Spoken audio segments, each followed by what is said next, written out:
It's episode 590 of the Locked On Texas Rangers podcast. On today's show, I have Locked On Royals host Rylan Stiles here to talk about the homecoming of Bobby Witt Jr. and this big series between the Rangers and Royals. All that and more on this episode of Locked On Rangers. Let's get into it.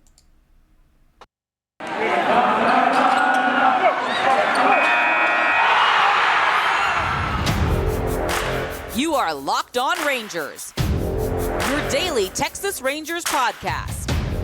Part of the Locked On Podcast Network, your team every day.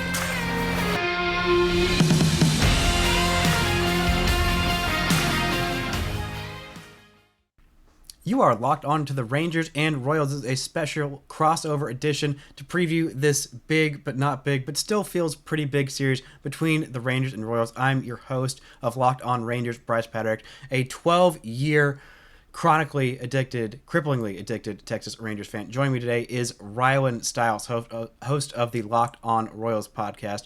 How you doing today, Rylan? I'd be doing a lot better if the Royals could win games, but I'm doing pretty good now talking to you. We did this in the spring training period whenever our two teams faced off. Let's do it again now for the real deal. For the big deal, the real deal, we got some two real, I would say heavy hitters, but right now the hitting has been anything but heavy for either of these teams. But thank you all for joining us on our heavy hitting episodes, making Locked On Royals and Locked On Rangers your first listen every single day. If you're not already, go ahead and follow me on Twitter at Bryce Patrick. Follow the show at Locked On Rangers. Follow Rylan at Rylan_Stiles, and follow the show at Locked On Royals. Is it just Locked? Just the basic? Bam. And subscribe on YouTube. That one just Locked On Under. I had to do LF Thunder Pod. Yeah, well, I stole the Locked On Rangers from the Hockey Rangers, and I got some Pittsburgh fans in my mentions crying about the Rangers goaltending situation. And I'm like, no, wrong one, buddy. This is not the playoff Rangers. This is the other one up north. Or the original one down south. I believe they were the originals. I don't know. I don't have any idea what's going on with that hockey. It doesn't matter because we're here to talk about the two most important baseball teams on the planet right now, the Rangers and Royals. We are here in a weird season for the Royals. Both these teams are they did some things in the offseason to kind of get out of their absolute skid. They were in just the pits, the absolute pits last year. It was real rough for both these teams.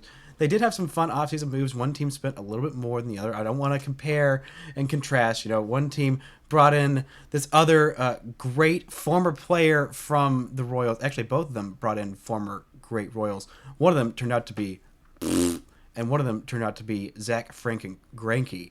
How are you feeling about having Zach Greinke back on this baseball team? Because they on Baseball Reference, they're using his 2004 or whenever he made his rookie debut picture, and it is glorious. Yeah, having Zach Greinke back in Kansas City has been very fun just because he's a weirdo, so that's awesome. If the team's going to suck and be just terrible, then, yeah, you might as well have some fun with it. So I do like having Zach Greinke out there because he does the funky pitches, sequences, and he throws 50 miles an hour, and he works in and out of trouble. It just brings an element of watchability, which a 9-win baseball team in mid to early May doesn't typically have. So it's funner if they to watch him and then Brad Keller. And other than that, it sucks. So having Zach Greinke there is a big relief. Yeah, Brad Keller is not a guy who I knew a lot about until I started doing a little bit of my research. And he's done fairly well, 31 innings so far, a sub-2 ERA. Where did he come from? Is he a homegrown guy? Is he a prospect with a lot of, renown? Or has he just kind of been a surprise for y'all? Yeah, so Brad Keller is a Rule 5 guy for the Royals. He was originally drafted by the Diamondbacks and then was, of course, taken by the Royals in the Rule 5 draft back in 2018. He stuck around on the roster for a really good season there. And then he had a great season in 2020 in the kind of pandemic weird season where he had a sub-3 ERA. And then last year lost some of it, just didn't have that edge that you look for from your starting pitcher. And then this year, he's bounced back as a sub-2 ERA and just is pitching with a demeanor that no other Royals pitching with right now, like a cockiness, a swagger, and plus he's just pumping fastballs and has a great breaking ball as well. So Brad Keller's been awesome, a great find diamond in the rough wise. I mean, you're not going to find very many Rule 5 draft picks that last 5 years and are pretty productive for most of those years outside of one, maybe 2 of those years were not productive, but really just one in 2021 was not productive. The 2019 was pretty productive still. with a sub-5 ERA. So again, one of the best Rule 5 draft picks for the Royals, and of course they got cashed in on that, even as their other pitching prospects have failed out that they've actually drafted in the amateur draft. Well, pitching wise has been the only upside, because looking up and down this lineup, it's been pretty rough. Has there been any offensive bright spot for the Royals this year? Because looking at Salvador Perez, sub 650 OPS, like you've got multiple players where they sub 300 or sub 400 OPS in like the starting lineup of Whit Merrifield, and Adalberto Mondesi is hurt, and Carlos Santana is hurt as well. Like what has been going on with his offense? Have you scored any runs at all? It certainly does not feel like we've scored any runs at all in Kansas City, but Andrew Benintendi's been awesome still. This is the second straight year he's been great. Not great considering that he's an upcoming free agent, and the Royals have given him really no reason to sign back in Kansas City. On top of being a cheaper organization, they are a losing organization. And for a guy who is a Rookie of the Year winner and a World Series winner and a Gold Glove winner, actually didn't win Rookie of the Year, but he came close in Rookie of the Year voting, number 2 in his 2017 season, but still won a World Series and all that good stuff, and Gold Glove winner last year. There's a ton of reasons to leave if you're Andrew Benintendi, and that's not great considering you have a top prospect in Khalil Lee to get 2 years of Benintendi, both years in which you're going to finish in the bottom of the division and have no real hope for the future. But in general, watching him play has been fun. It's just a matter of how kind of numbered his days are. And then at the risk of spoiling our next segment, Bobby Witt Jr. has been awesome. He started out very slow, and I think that's kind of put him under the radar by most fans, in sense of kind of dismissing him after a slow start. But from games 11 to 25, which catches us up to today, he's batting .298, batting average with a .333 OBP and a .404 slugging. He has his first career home run in this second sequence of games, and 4 RBIs in these 15 games. So these last 15 games have been awesome for him, and so hopefully that continues for his homecoming. Yeah, this is a great time for him to come home, because he is absolutely feeling it. Maybe he was saving his hot stuff until he came home. He is a Colleyville Heritage High School native, for those of you in the DFW area who know where that is. For those of you who don't, it's actually pretty darn close to Arlington. So it's literally right there, right close to home. And his dad is a former Texas Rangers legend. I believe his dad was the number 2 overall pick, and Bobby was the number 1 overall pick, if I'm remembering that correctly. Or maybe I have that inversed. But Bobby Witt Jr. is one of the most impressive prospects I have ever laid my eyes on, and I can't help but root for that kid, because the one of the several years that the Rangers were not absolutely terrible in the last 5, even though it's felt like they've been absolutely terrible for the last 5 years. That was when Bobby Witt Jr. happened to be a top guy. But the Rangers didn't go get Jordan Lawler, so it's not like they were going to get the other. Actually, if they had a top pick, the number 2 overall pick in that draft, or the number 1 overall pick, I think they would have picked Bobby Witt Jr. at that point. But we're going to get into a little bit what's going on with the Rangers when Bobby Witt comes home to Arlington and Texas. But first, I'm going to talk to you about our sponsors. This episode's sponsor is BetOnline. It's betonline.net. You guys know about betonline.net. It's the number 1 source for all of your sports betting needs and sports info. Find all the latest odds, news, and sports developments, including this year's basketball playoffs, Major League Baseball scores, fights, and even next season's NFL futures. BetOnline is your continued source for all your sports wagering information, from live betting to playoffs, esports, and more. Head to the website today or use your mobile device to learn more about the trends in action. BetOnline, it's where the game starts. Also, thank you all for making Locked On Rangers and Locked On Royals your first listen every single day. Now make Locked On Now your second listen. They've got recaps of MLB games with analysis from our local experts, including us and every other person here on the Locked On Podcast Network, taking fans through the season like no other network. It's free and available wherever you get your podcasts. Now, what are you thinking about these Rangers? What are some of the things that have you curious about this Texas Rangers team, which not a lot of people think of outside of the state of Texas, because they haven't exactly been super duper noteworthy to start the season so far? Well, as I'm sure that your audience can understand, baseball is a grueling sport and a grindy sport. So it's very difficult to watch an entire marathon of a 162-game season for one team, much less multiple teams. So with other teams, you're just kind of holding on to podcasts and clippings and social media buzz and things like that. One thing that's caught my attention to start things off with the Rangers as they're 11 and 16 and in 4th place of the West is the fact that you made the trade for Mitch Garver, which I thought was going to be incredible for the Rangers.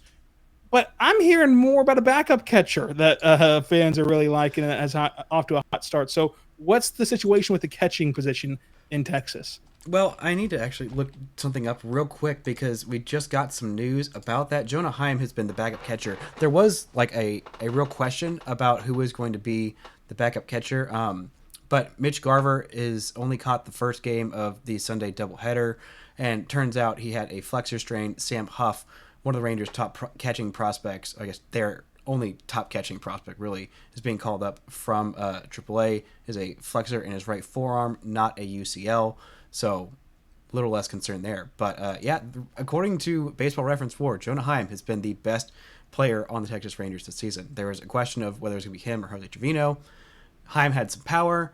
Rangers have some new hitting coaches, and they have done an absolute number on him. And he has been the poster child for their new offensive revolution, where other places it really has not manifested itself as much as we would like in the first month. Well, that clears up the catcher situation. Now, I do play MLB The Show on PS5. I don't know if you dabble in the show, but there's a game mode, Diamond Dynasty, where you're pulling diamond cards and everything. One diamond card I got was Marcus Semien. I need you to help me out here. The stake of my stubs is in your hands right now.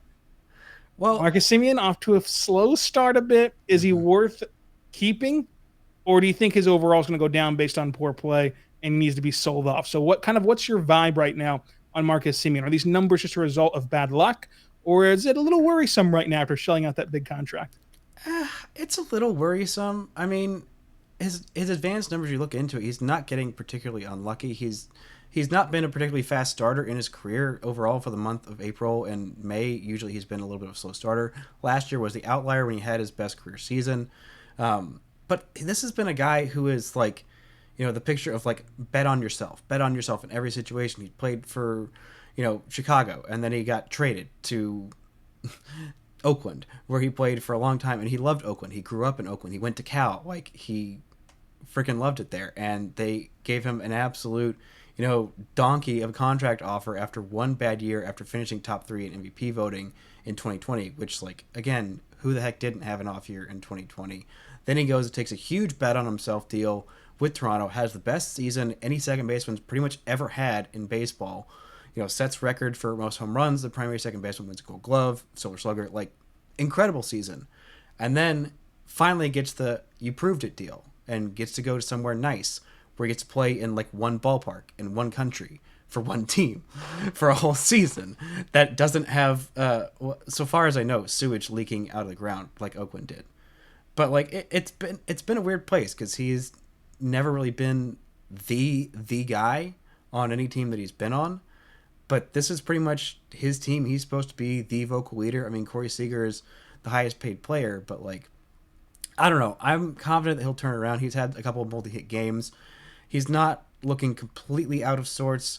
It's just not quite there yet. I think part of the baseball being absolutely dead and buried is hurting him quite a bit because his exit velocity, he's not putting up like Joey Gallo power numbers. Like, I mean, he hits more home runs than Joey Gallo has in a couple of the last years, but he's not hitting the baseball quite as hard, and so he needs the ball to be, like a normal baseball and not just die in midair. And I think that's been hurting him a little bit, but he's still getting his feet out under him. Like, it's still a whole new weird situation, shortened spring training, yada, yada, yada. Basically, I say hold on to the card. Because if you sell it now and he starts going off like we all know that he can, then you're going to feel real dumb. I don't want you to feel dumb. That's true. I don't want to feel dumb either. Now, coming from the NBA side of things, hosting Locked On Thunder, being around that league, I love the drama. I love it. I feast off the drama. The drama's around the corner in the NBA. Yeah, you can't go a second without drama in the NBA. And baseball has a hint of drama that I want more people to pay attention to, even though it's not as big as what can happen in the NBA. No shots fired there, but shots fired there. Willie Calhoun. I remember whenever he got called up, living in Oklahoma, it's still a big deal, Rangers country down here in southwest Oklahoma. I remember when he got called up, how important it was. Demanding a trade in baseball is kind of unheard of publicly for the most part. What's the deal with Willie Calhoun? Is he the caliber of player that should be demanding a trade? And how much of this is the Rangers' fault for their mishandlement of him, and how much of it is, look, dude, you just haven't played well. Like, who are you to demand a trade? You haven't played well. The thing is, man, if you want my full take on this, go listen to last Monday's episode, the final segment. That is the fieriest I've been and the most critical I've been of this front office, who gets a lot of criticism. I think a lot more times than they should, for things that just didn't go their way. They were smart decisions at the time, but the thing that with Willie Calhoun is, first off, he's the unluckiest man in Major League Baseball the last 5 years, like bar none. This guy is an incredibly talented hitter, and the Rangers have also done him a little dirty. Every time that he has been on the verge of breaking out, 2019 was his big year, and he had a hamstring injury. He was fantastic when he was there. He had a really great series against the Royals. That's like his big breakout year. That was that series, and he kind of established himself on the map. But every time he's been close, like in 2020, he got hit in the face with a baseball, and it was just awful, absolutely awful. Was out for months. Thought that he was going to be ready for the delayed opening day, because we had a 60-game season that started in August or whenever the heck it started. I don't know. But then he has another injury and has a hamstring injury and is limited that season. And then he gets hit in the forearm the next year, breaks his arm. He just needs to stop getting hit with baseballs. And this year, the Rangers brought in this new offensive crew. They run the hitting coach from San Francisco, who resurrected from the dead some completely washed bats. They also brought in Boston's hitting coach, and so they thought, okay, we got two of the best hitting coaches from the two of the best offenses in baseball the last couple of years. Surely that will help some things. And the offense has not been that great. They tried to make Willie Calhoun, some of his frustration was they tried to make him a different hitter than he was. But you look at some of his advanced numbers, he is always going to be a little bit more that pull line drive hitter, but he can be a 300 hitter with 380, 400 on base. And he was, one of the best in the league at not swinging, not expanding the zone, not swinging and missing, and walking. He was elite at those. The power numbers were there. The exit velos were great, but he was just getting unlucky. And the Rangers had several other players on their roster that were also performing very poorly, but that were just old and they couldn't just send down. Like Cole Calhoun, who has been bad. He has been bad offensively. He had his first home run, and his exit velos were nice, whatever. But he's striking out significantly more. He's walking. Cole Calhoun has 18 strikeouts, 2 walks. Willie Calhoun, still at this point through his 18 games they've played the big league level, has 8 walks to 6 strikeouts. Their numbers were very comparable. Willie's were significantly better. I mean, Nick Solak has been a guy who is up and has not done all that much either. But they know, they're like, oh, well, Willie can't play defense. He plays defense, okay, fine in left field. Nick Solak is not good defensively. Brad Miller is not good defensively. Neither of them are hitting particularly well. It was just incredibly frustrating to see, them make excuses for other players. But this guy, where you could see it, and you'd seen it for years, that he's got that potential to be an absolute offensive juggernaut. But just bad things keep happening to him. And this time, it was the Rangers' own freaking fault for sending him down when they absolutely did not need to. And it is just beyond frustrating they treated him like this. And, it was not in, the post-game scrum. It was an exclusive from The Athletic, Levi Weaver, who is the one who got the scoop on this. And he reached out right at a emotional time and really reacted emotionally. And I think that it might be done here. His time might be done here. I hope it's not. I hope that they can just freaking call him back up and realize, oh, we made a mistake. We treated you badly. We tried to make you someone that you're not. And life can move on. But it might just be that he needs a change of scenery, which sucks because I think he's going to absolutely crush it wherever he goes next. But yeah, there was a lot of drama there, and it didn't need to be drama, and it just pissed me off because even when he was playing, they kept platooning him. His left and right splits were something crazy. It's such a frustrating situation to watch go down. And there was a lot of drama that did not need to be as dramatic as it was. Coming up, let's talk about the pitching side for Texas. Is there a path for better pitching, and how we think our teams are going to end this season? But I'll tell you right now, but our good friends over at rockauto.com. Rockauto.com is a family-owned business serving you auto parts online for 20 years. That's right, 20 years ago. You could have been going to rockauto.com for all the auto parts that you need. Even though 20 years ago, you probably couldn't even get on the internet and send an email back then. Listen, Bryce, my favorite part about rockauto.com is that I know nothing about cars. And that sounds weird, It's insane, right? I love an auto part site and know nothing about cars. It's because I don't have to know anything about cars. All I gotta know is my make, my model, my year, and they're only gonna show me car parts that are compatible with my vehicle. And best of all, they don't know that I know nothing. So they're gonna give me that same fair, reliably low price that they're gonna give anybody else as they would a mechanic or a do-it-yourself or like me, a nobody newbie. So that's different than if you go to a store, an actual physical store. They're gonna see me walk in there and say, "Look at this schlup. I'm gonna charge them $100 for a windshield wiper." That's just, and I'll just say, "Okay, just take my money, sir. Sorry to bother you," and I'll move on. So go to rockauto.com, find all the parts your car will ever need. Rockauto.com, amazing selection, reliably low prices, the parts your car will ever need. Rockauto.com. Well, yeah, I didn't. Anytime you get me on my Willie rant, my two boys who I will apparently Willie has ascended into the ranks of the Joey Gallo, and that it will get me on a 5-minute rage rant without even realizing how long I'm talking. But yeah, no. How are you about Joey Gallo's year in New York, by the way? I'm not talking about it, but he's a free agent at the end of the season, and I'm still holding out my 3% hope that he thinks about coming home. And the Rangers are nice to him this time and give him the amount of money that he deserves and needs.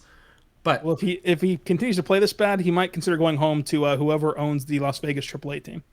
You mean the eventual Vegas A's? Sorry, Jason. I didn't mean it. I didn't mean it. I don't want them to go because I love Oakland and I love them being there and their weirdness. But expansion team. Once you get the Nashville in there, then you can put your Vegas A's. And when Joey Gallo has finished with his 10 straight World Series titles with the Texas Rangers, then he can go play one season in his hometown of Vegas and go retire there. But this Rangers pitching staff, I still haven't seen the update on John Gray. Allegedly, we were supposed to get one today, and I have not seen it yet. Let's see. Okay, Chris Woodward did say that he was more Chris Woodward said, quote, "He is more confident today than I was yesterday," end quote, that John Gray will make his next start. Gray has made 4 starts now, had 2 IL trips. We're hoping that he can make it 5 starts with 2 IL trips. No more IL trips. He had a blister. He had a knee thing. He had to come out of the last game because of knee injury early. But Dane Dunning and Martin Perez have been really dang good at the top of this Rangers rotation. And Brock Burke might be the best reliever in baseball that nobody really knows about. Now, I got to ask the burning question because you know that my life as a 9-win baseball team on May 10th is all about prospects. Uh-huh. When are we going to see Leiter come up? Eventually you will see him come Hopefully. up. Yeah. I mean, there was at my most hopeful beginning of this year, and I have seen him in person, and oh my God, it is beautiful. If you get a chance, if you're in Oklahoma or Kansas City or anywhere across the freaking country, and you can go see Jack Leiter pitch in a baseball game, you get your butt to that baseball game because the guy's pretty electric. Like, it's just absolutely disgusting stuff. The walks have been a bit of concern for him so far, and he just is coming off of his best start of his minor league career, 6 innings, I believe, and struck out several, and just was very good. It was very good. I can't remember the exact numbers off the top of my head, but was very good. But I'm a little concerned about the walk numbers. He'll get those down. He is going to be really quick through the system. Honestly, the most polished college pitcher coming out into the draft since David Price. Like, he is that level of stuff. And if they threw him in a major league game tomorrow, he might get knocked around. Even if he played against the Royals, like, he might get knocked around, but it wouldn't rattle him. He is just so put together. Like, it is incredibly impressive. It's a lot of fine-tuning and tinkering. Needs to work on that 3rd and 4th pitch a little bit more, but fastball, curveball, slider. Honestly, it's kind of a question right now if the curveball or the slider is the number 2 pitch, because they're both really doing good, and we all know that fastball is just disgusting. But long story short, I think there is some scenario, if he really turns things around, that by the very end of the year he can make like 1 or 2 starts. But I think next year, either coming out of spring training or like mid-season might be more likely. But I think the next Rangers starting pitcher to be called up might be Cole Winn. We'll see. He had a bad last start in Vegas because, Vegas, that's it. Even if you're a good pitcher, like, balls get hit out of there real hard. So, I don't know. But yeah, that's when you see Jack Leiter. Both teams right now, albeit one has double-digit wins and one doesn't, are in fourth place of their respective divisions. Is this where Texas is going to finish, in fourth place? You know what? I think so. And I think I'm totally all right with it. That was my goal. Don't be at the bottom of the division. And for a while, when the A's, for like a week, were leading the AL West and everything seemed completely upside down, I was like, oh, God. Rangers are going to finish fifth in the AL West, aren't they? But no, the A's have found their collapse. I don't think they're going to be crawling out of that hole anytime soon. I don't know how long the Angels are going to stay on top of the division. Hopefully, just somebody who's not the Astros stays on top of it at the end. That's really all that matters. I don't think they're going to be better than the Mariners. I don't think the Astros' bottom is going to fall out. I think they're still a really good team, as much as it pains me to say. But yeah, do you think that the Royals are going to stay? Hold on a second. I'm just now looking at this AL Central, and the Chicago White Sox are in the middle of it? What? Yeah, it's been a messy... Did you do that? Did you do that? Messy Central Division, yes. Messy Central Division. Honestly, I don't have faith in the Royals staying 4. I think that they're going to fall to the cellar eventually. I just believe more in the Tigers, both in a managerial standpoint, a lineup standpoint, a pitching standpoint, a farm system standpoint, a developmental standpoint. I think that the Tigers and Royals both have had a terrible start to the season, and the Tigers haven't scored in like 24 innings, but still. They did score today. They did score against the A's. They did score today. Okay, so then there you go. Their official account tweeted it. Breaking news, we scored a run. There we go. So they broke the streak. They're going to start turning things around here. The Royals just suck, and this rebuild's been a failure, and it will continue to be a failure until they have to just restart from scratch, because none of the pitching prospects are good at all. No one's hitting the ball. Merrifield sucks now. He's obviously an obvious regression, and you didn't trade him whenever you should have. So I think the Royals finished 5th place in the Central. Maybe they have their classic run in August where they play really well, and then they go, oh, look, fans, we're getting close. And then they, of course, suck the next year, of course, obviously. Even while winning a World Series and going to 2, they have the worst record in the Major League Baseball entire system since 2000. Worst record in the MLB since 2000 while going to the World Series and winning 1. You won 1. I will point that out, that as a Rangers fan who is lost in some excruciating ways, very excruciating ways, for some very good teams, what I wouldn't give for the Rangers to have won it all. Someone said, this Rangers fan said, you know what, if the Rangers just won it all, you could pack up the team and move them to Iowa, and I would be happy. I could move on with my life. I could be done. I could wash my hands of this. I could be free of this mess and this madness. And I don't know if I completely agree, but a large, a not insignificant part of me agrees with that. Just you know what? We won it. Suck it. You didn't. Suck it. Yeah, I think that the World Series, of course, is nice. Going to 2 is awesome. I'll take those 2 playoff appearances in my entire lifetime and treasure them forever. Hey, whenever they go to the playoffs in my lifetime, they go to the World Series. So not many people can say that. Of course, that leaves out a lot of context, but still, 2 playoff appearances in 40 years is great. I think that we should all strive for that. Well, hey, I appreciate you're like the Marlins. When you do it big, and you gotta respect that. That is some big Texas energy, and maybe Bobby Witt Jr. will bring some of that to him. They don't have the Junior listed on his baseball. I noticed page, that. Yeah, it's weird. Is he gonna go by Robert Witt or something like that? I don't know. Yeah, that's very weird. I noticed that too. Oh, he was the second overall pick. Yeah, second overall. Okay. All right, so it was his dad, who I believe was first. One of the Rangers' only first overall picks. And one of the ones that they didn't ruin, like David Clyde. Ugh, the day that will not be spoken. That the Rangers will hopefully not do to Jack Leiter, turning it into a little bit more of a pariah than they needed to. But what are you looking for, because we're both experts of covering bad baseball teams, watching a lot of bad baseball. What are you looking for to have some kind of hope in any kind of future in this Royals? Because I'm with you. I'm seeing what you're seeing. It's looking kind of rough. And is the cliche cop-out answer just Bobby Witt, give me something to look at? Yeah, I mean it's so frustrating because this is year 5 of the rebuild, and it should not look this rough in year 5, especially as you have Dayton Moore prancing around the media and feeding anybody who will listen. They're going to start winning this year, and then you get to this year, and they're not winning, and he says, "Oh, we're going to win next year." If you're winning 9 games on May 10th, you're not ready to win next year. Baseball doesn't work that way. You might get a 5-game improvement. You're not going to get a 50-game improvement. So really, it's just Bobby Witt Jr. And honestly, that's it.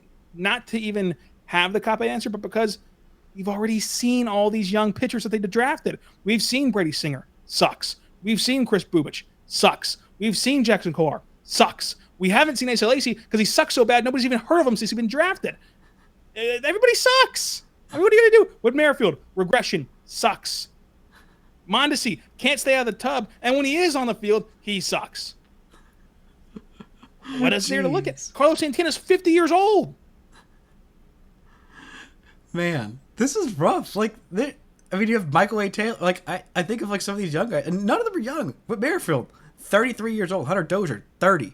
Michael A. Taylor, 31. Andrew Benintendi, 27. Like, there's no youth. It's not like, oh, we got these young kids we're trying to like play up. It's Bobby Witt Jr. That's it. That's really it.